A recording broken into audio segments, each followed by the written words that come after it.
Alright, hey everybody. Today we have a special special episode for the GCW Local to Global series. Quinn Sanders requested that we do a recap of what has happened so far in GCW. So that's exactly what we're doing today.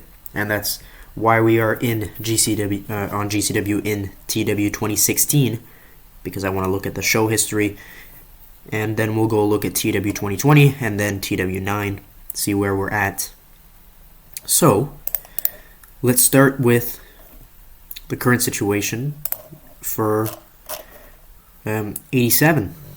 So we started off in March of 87. We held our first show, Championship Wrestling 1. It was in the Tri-State. It's where we crowned our first GCW World Champion, Sting. He defeated Mike Jones, Virgil, and got a 39 at the time. And so we're just going to go quickly look at the history over the years of what has happened, the major storylines, major title changes, all that. So the first year didn't have much. Sting just defended the championship every month. And the main feud he had would probably be against Steven Regal. They had some good matches. And let's go to 88. There's not much to do in 87, so Sting continued his reign. Unfortunately, he did get injured in February of 88, and he had to relinquish it. But it's okay, because Scott Steiner ended up winning the title in April, and he had his run with it. And then we had Sting make his return. Where is this? Sting returns. They had their time limit match, and then they had their feud ender with Steiner beating Sting, and then Steiner beat Pillman as well.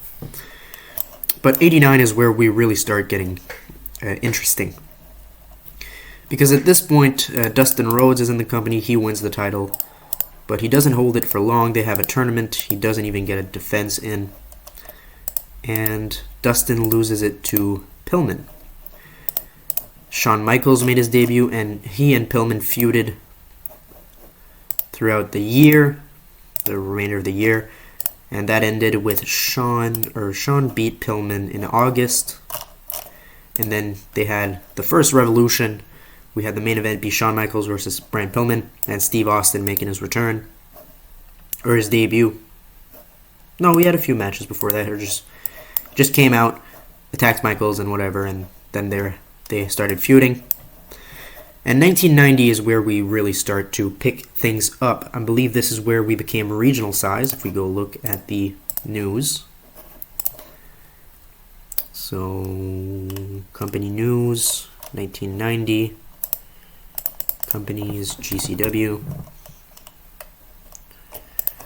Rise to regional. So in March of 1990, we hit regional size. So it would have been around here.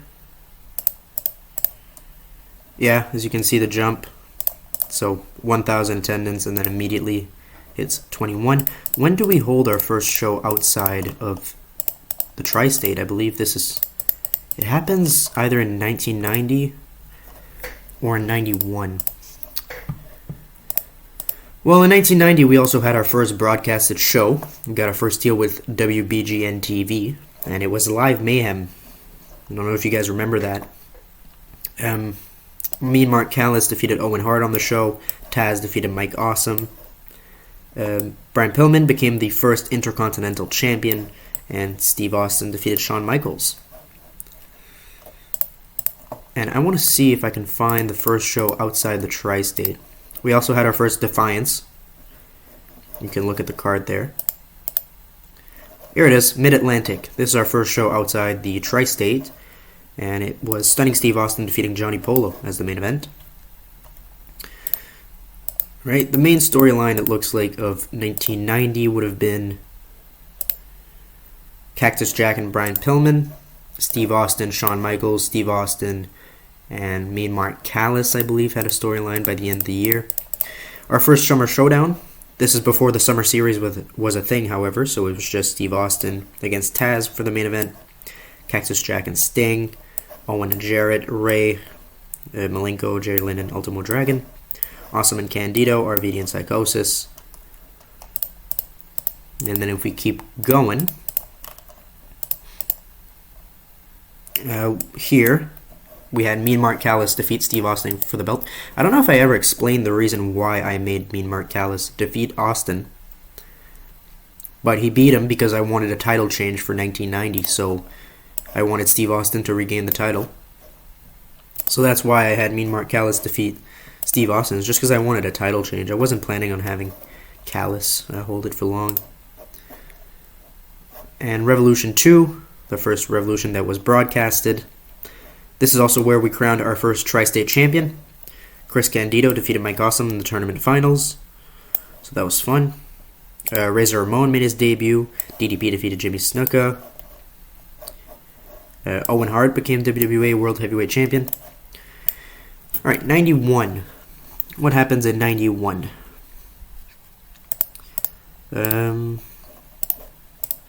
We had the first March Massacre. That's fun. Owen Hart and Razor Ramon. I don't remember that. Chris Benoit and Chris Candido. This is where Benoit beat him for the title. Cactus Jack, Scott Steiner. I don't remember that as well. That sounds fun. Brian Pillman, Mark Callis. There was a debut, I guess. I don't remember that. Pillman and Mean Mark Callis. Shawn Michaels and Stunning Steve Austin. Alright. Let's go look at Defiance 1991. Alright. We had the first ever tag team champions. Road Warriors defeated the Dynamic Dudes. Cactus Jack and Bam Bam Bigelow had a match. That sounds fun. Pillman defeated Shawn Michaels for the title. This is important because in 1991, Brian Pillman began. I can't speak today. He begins his 2-year world championship run. So this is where it begins. So Pillman beat Shawn Michaels. We had the first Summer Series.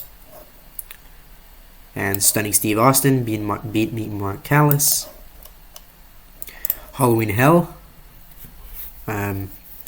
Storm celebrates. Benoit challenges him to winner take all. So then we had the Tri-State versus IC title match at Revolution. Shawn Michaels and Mean Mark Callis became the new World Tag Team Champions. Pillman defeated Jack. Then we had the first Revolution outside of the U.S. It was in Japan.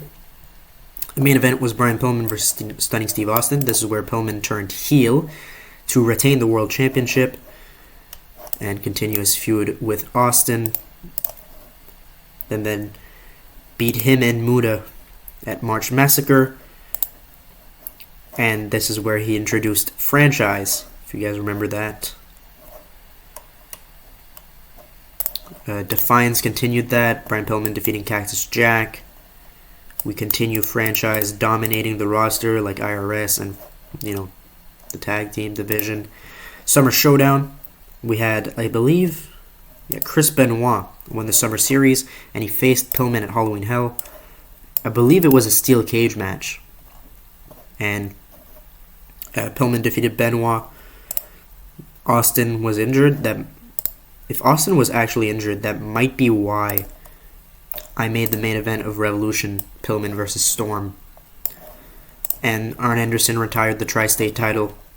And then in 1993, we had New Year's Destruction with Muda defeating Arn Anderson because he was leaving the company.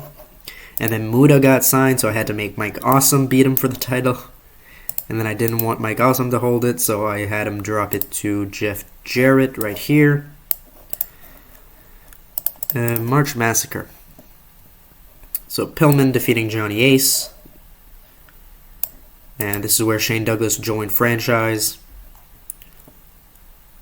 Sting won a Fatal 4-Way. I believe this was #1 Contenders. This would make sense because Sting beats him at Defiance, I believe. Or at Resilience and Romance, yes. And it looks like we had our first Saturday Night's Wrestling as well. Franchise opening the show. Mike Awesome defeating Nico Romano. It's a jobber match. Harlem Heat defeating the Can-Am Express. Steve Austin versus Cobra. Sting versus Diesel. Alright. And then we had, of course, Brazilians and Romance 1993.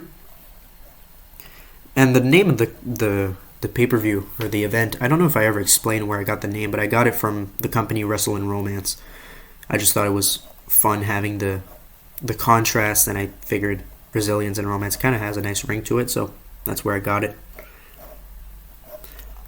So, Sting defeating Brian Pillman, Douglas versus Johnny Ace. Then we had Championship Wrestling again. Oh, this was the GWF Invasion. Bad News Allen attacking, and then them trying to take over GCW, leading to a cage match for the GWF and the GCW World titles. Sting versus Bad News Allen.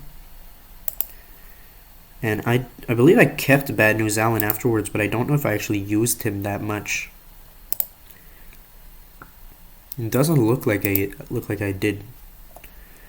Oh well. Championship Wrestling right here. Halloween Hell. Halloween Hell was Sting versus Pillman. Douglas beating Steve Austin. DDP winning the IC title. Harlem Heat retaining the tag titles. Championship Wrestling 161. Oh, the Cruiserweight title was introduced at Summer Showdown 1993. Or 92. When was it? I introduced it at Summer Series, but I don't remember which one. Summer Showdown? I'm looking for Dean Malenko, so 91. When did I introduce the title?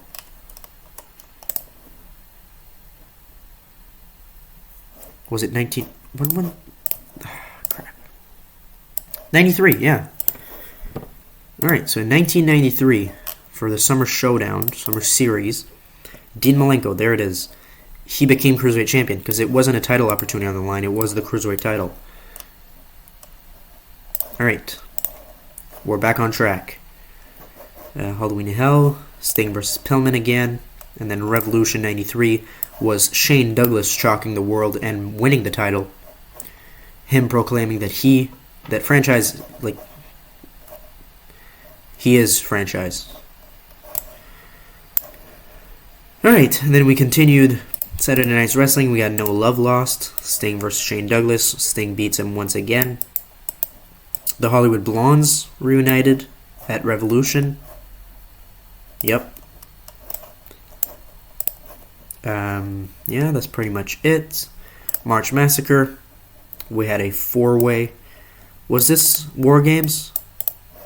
It looks like it. So War Games, 4-way franchise versus Johnny Ace, Dustin, and the Hollywood Blondes. Sounds like a good match, actually. DDP's first Diamond Ring tournament. That was fun. Resilience and Romance. Divide and Conquer. This is when I started doing more shows in the Mid-South. The Mid-South Invasion. 1, 2, 3, and 4, I believe. Yep. Did I do 4 or 5? Looks like I did 4. Alright. Where's Summer Showdown? I missed it. Summer Showdown, Dustin Rhodes won it. Then Halloween Hell, Sting defeated Dustin Rhodes. And 94, Sting versus Kensuke Sasaki for the IC and World titles, which led to a rematch on the first ever Fuel. And then Steve Austin came out. Ventura ordered a match, and Steve Austin beat Sting. And this was the dawn of heel Steve Austin and the Syndicate. So in 1995, the Syndicate began. We're currently in 97. And the Syndicate is still going strong. Still ruling GCW. So Fuel was good. We had No Love Loss. Steve Austin versus Taz. I do not remember Taz. And then Cactus Jack made his return. We stole him from WCW. At March Massacre. Cactus Jack versus Steve Austin. We had Championship Wrestling. Resilience and Romance, that was Austin versus Cactus Jack. Intensity in Ireland was Steve Austin versus Dude Love. And then we had Summer Showdown, which was Steve Austin versus Sting for the Summer Series title because Sting made his return to replace the injured Brian Pillman. Then we had Halloween Hell.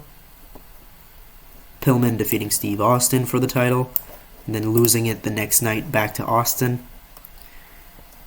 This was the beginning of GCW in Japan, the Japan Heavyweight title, which we put around the waist of Satoshi Kojima, and then we fizzled out with Japan. We stopped doing events there. Revolution was Sting defeating Steve Austin, and that's it for TEW2016. We also had The Rock and Farouk win the tag titles. The Rock made his debut and turned on his dad and aligned himself with Farouk. 1995 was Eddie versus Chavo. Undertaker made his debut this year. This was probably the dawn of the Three Faces of Foley, if I remember correctly. Big Show made his debut. Chris Benoit made his return at Revolution. And that was it for TEW2016. We hit Cult in 1994, if I remember correctly. And we ended off with these as the champions. And that was that. So now let's head to TEW2020. Alright, so we're back here in TEW2020. So we started off, it was a little weird because instead of importance, now it's just all popularity.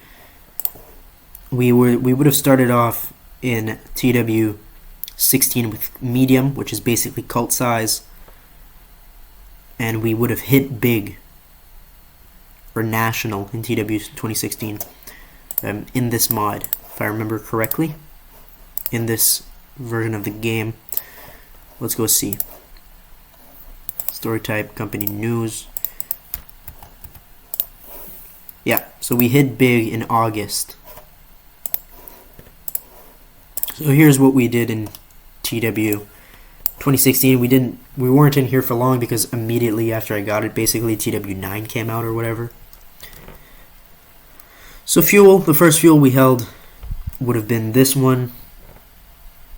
As you can see, not much happened. And then we had the first Championship Wrestling on this game. I believe this was the first one that we named, like it had a name to it. So Championship Wrestling 175 and then Creeping Death. I believe that 74 was just 174. 55,000 people, that's not bad. This was before they changed the way attendances worked. So that's why we had bigger attendances in TEW 2020 and TEW 2016, despite being a smaller company. So it looks like it was an alright show. No Love Lost happened. Again, 55,000 people. Undertaker, Mankind, Benoit, Jericho. Oh, Benoit won the Japan Heavyweight Championship at some point on Fuel. It would have been here, or here. Yeah. So here on January, the fourth week of January 1996, Benoit defeated Kojima for the Japan Heavyweight Championship, and then we unified it with the IC title and retired it completely. Well, it looks like he held it for a little bit just as an individual title before I just eventually decided, no, let's just retire it. Yeah, see, he was still holding it, No Love Lost. But he doesn't hold it. He doesn't have it anymore when he eventually drops the IC title. So, yeah, I see. He retired it by this point. Alright, Sting versus Dustin. Shades of War, which is a Testament song. Pillman and Sting versus Dustin and Austin. So, Austin is still heel by this point. We had March Massacre. We had a four-way, the winner receiving a title shot against Sting. We had the double DQ against DDP. We had the worst Hell in a Cell for some reason which is bullshit. I still think it's bullshit. Then we had Defiance, Sting, Steve Austin, and DDP.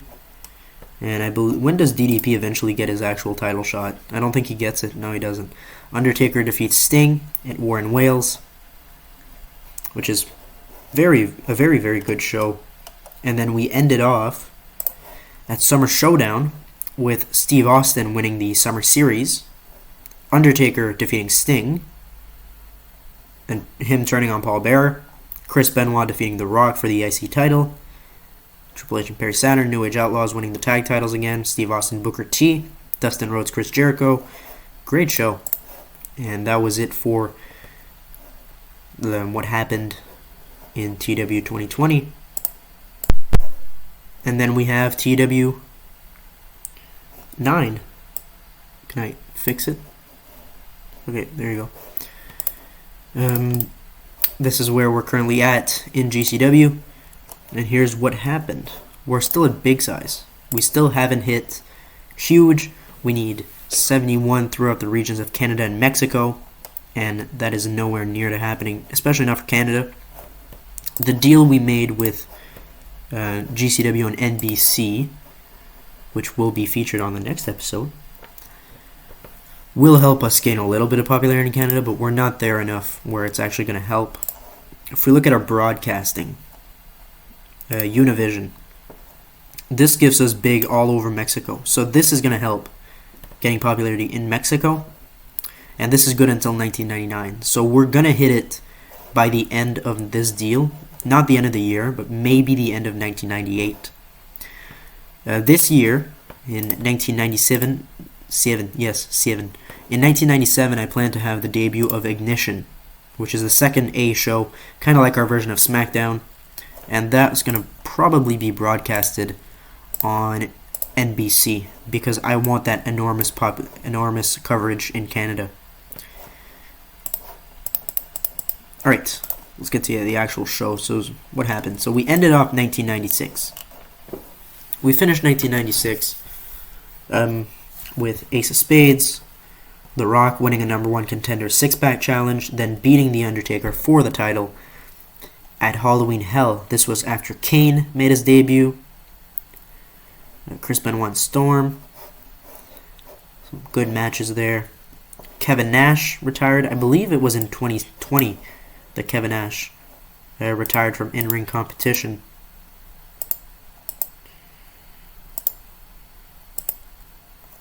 It would have been on Fuel. No, it was here.